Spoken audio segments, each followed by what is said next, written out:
Ce soir, un numéro inédit de Zigo d'Histoire où nous parlerons du château de la Santé et plus particulièrement de la chambre qui a accueilli l'illustre Sarko Ier. Je vous emmène explorer les moulures de ce palace d'une immensité de 9 mètres carrés. Ça ne serait rien si on ne parlait pas de son somptueux aménagement qui comprend un lit sans baldaquin mais une place pour le monarque, un bureau mais aussi luxe parmi les luxes, une douche privative. Plongez avec moi dans les arcanes de cette bâtisse royale où Sarko Ier en personne a pu régner seul tout en gardant l'indemnité de centaines de milliers d'écus par an dont il bénéficie depuis qu'il a quitté le trône pendant que les petites gens doivent partager chambre, douche et même latrine. Zigo d'Histoire à 21h sur France Pleutre. Et d'ailleurs, on en profite pour préciser que face à l'offensive de la droite et l'extrême droite contre le jugement de Sarkozy, collectivement, il va aussi falloir qu'on se les sorte pour protéger l'état de doigt, parce que bon, là, il est à deux doigts de craquer. Voilà. Je voulais quand même le mettre, parce que j'ai fait une digression sur ton délai, je voulais quand même mettre cette conclusion. Stéphane, ça va, on est des gens de gauche, Stéphane, on a oublié de vous le préciser. Ah mais c'est exquis, je n'ai aucun problème avec ça, moi-même je suis un anarchiste. Ah bon? Oui, je l'ai dit dans un small talk avec mon ami David Castello-Lopez. Les gens me prennent pour un royaliste, mais moi je suis un anarchiste royaliste, ce qui n'a rien à voir. D'accord, eh bien, non, c'est bien ça. J'aimerais bien c'est la première fois qu'on a une non-invitée sur le plateau, hein, voilà. Si vous écoutez le Monde Zigo pour la première fois, ouais. J'avoue que j'ai des questions. Un anarchiste royaliste, c'est parce que vous mettez vos couverts en fer dans tous les sens. C'est quoi, si vous arrivez à trouver un peu... Eh bien, oui, l'anarchie, on dit c'est le chaos, mais ce n'est pas du tout le chaos. Ma voix dérive un peu sur Roselyne Bachelot, j'ai l'impression par moment. Mais écoutez, je vais faire une digression pour vous dire que j'apprécie énormément les petits bijoux que vous avez autour du cou et votre tenue décontracte, ça vous va très bien. Voilà, ça ne répond pas tellement à votre question, mais bon. Est-ce que vous voulez vous lancer en politique surtout? Parce que là, ça marche super bien, je trouve. Oh non, très peu pour moi. Moi, j'ai déjà beaucoup à faire avec la conservation de notre France patrimoniale. Et du loto, bien sûr. Et du loto, tout à fait. Bien, merci Stéphane. Bon, évidemment, Stéphane, il y a la fameuse actualité, bien sûr, de ce fameux cambriolage du musée du Louvre qui est survenu ce vendredi. J'ai envie de poser une question à la Léa Salamé. Comment ça va? Mais je suis terrifié, je suis touché en plein cœur, rendez-vous compte. Mon cœur saigne comme celui de tous les Français. J'ai évidemment fondu en sanglots de façon dramatique. Comme dans le téléfilm dans lequel vous avez joué, bien sûr. Absolument. Il faut m'imaginer contre le mur en descendant comme ça, avec les mains, le visage plongé dans les yeux. Tout cela me rappelle la conscience que nous sommes de bien pauvres mortels face à l'immensité du patrimoine. C'est vrai, c'est vrai que c'est une bonne manière de résumer les choses. Ouais. Delilah, toi, t'as une question pour notre pour notre non invité du coup, parce que c'est le non invité, c'est le premier non invité du Monde Zigomatique. Je n'ai pas de question, simplement merci d'être là. Oh ben je vous en prie, mais ça fait toujours plaisir. Sébastien, une question pour Stéphane Bern.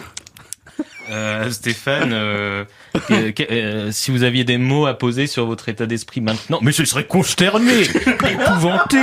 Enfin, on est dans une situation, la France est mise à mal, rendez-vous compte.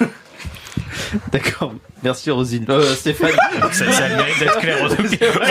C'est vrai que si je peux me permettre, Stéphane, on pourrait vous confondre avec Roselyne Bachelot par un moment. Oh bon.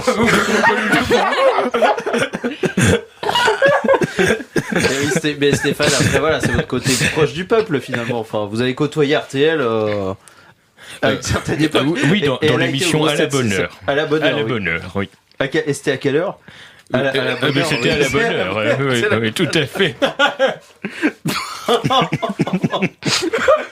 Bravo. Maïwan, toi, une question pour Stéphane Bern.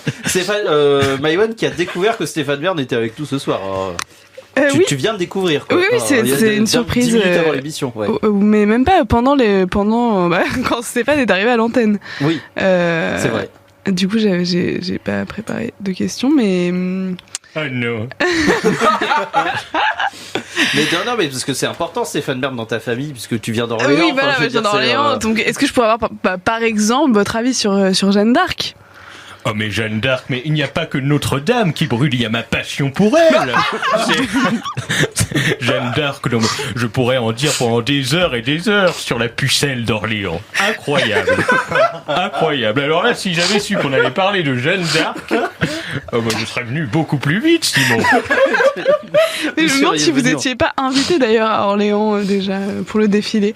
Ah mais de nombreuses fois, mais vous savez, on dit Orléans, mais une fois j'étais à Orléans et j'ai dit suivez-moi, parce que j'étais dans l'engouement, dans la joie, et personne ne m'a suivi. Bah, c'était un moment très gênant. Mais ça, c'est un peu n'importe quoi ce que vous racontez. C'est vrai que si je me permets. Je suis d'accord avec c'est quand même un peu léger. Quand même. On n'apprend pas grand-chose. C'est un peu léger comme actu. Non, mais c'est quand vous étiez quand vous n'étiez pas connu, quoi. Enfin, quand c'était avant la télévision, c'était avant la radio, tout ça, quoi. Ah oui, alors je ne me souviens même plus du temps où j'étais pas connu, mais c'est vrai qu'il y a une époque où je n'étais pas connu. C'est bon, maintenant, c'est bon. Tout le monde s'est foutu de ma gueule, ça fait partie du métier. Hein, moi, Évidemment. D'autres actualités, les amis, que vous avez retenues là de ces derniers jours. Évidemment, la incarcération de Nicolas Sarkozy, dont vous t'aurez peut-être pas parlé pour pas spoiler Delilah qui a les yeux rouges de larmes. J'en peux plus. C'est la première fois que je vois ça chez un être humain. Je me régale. Oui, c'est du sang. Enfin, là, faut appeler un médecin, quoi. Mais non, il y a d'autres choses. Mais moi, pareil, c'est dans ma chronique, donc pareil, je vais éviter aussi d'en parler. Marine Tourdelier, personne n'a eu le temps de réécrire sa chronique, quand même. De quoi? Non, de Marine Tourdelier. Parce que c'était à quelle heure, c'est trop Marine frais. Tourdelier, l'annonce? C'était à 18h, je crois. C'était vers 18h. Vers 18h30. Ouais. Et moi j'étais en plein ultimatum sur Netflix, donc rien parce que du tu tout. travaillais beaucoup, t'as beaucoup travaillé toi ce jour. Grosse journée, c'était vraiment dur. Après vous allez peut-être en parler dans vos chroniques, mais moi j'ai vu une vidéo des fans de Sarko sur quelle horreur, devant la prison. Ouais, tu sais, c'est que devant la prison. C'est pas mal des devant sa femmes maison, non, devant la prison de la santé. Il y avait aussi un rassemblement devant sa maison où c'était en mode à mort Mediapart. Voilà, c'était vraiment Nicolas, on t'aime. Je sais pas quoi. Et il était là avec Carla Bruni qui faisait des bisous comme ça. Stéphane Bern, vous avez connu Nicolas Sarkozy? Ah bien sûr, j'ai connu le président Sarkozy, oui. La voix c'est de pire en pire, Stéphane va falloir Stéphane va faire attention. Le monde zygomatique. Tous les mercredis à 20h sur le 93.9 FM et le DAB+, Canal Campus en Ile-de-France. Mais aussi sur radiocampusparis.org et les applications de podcast.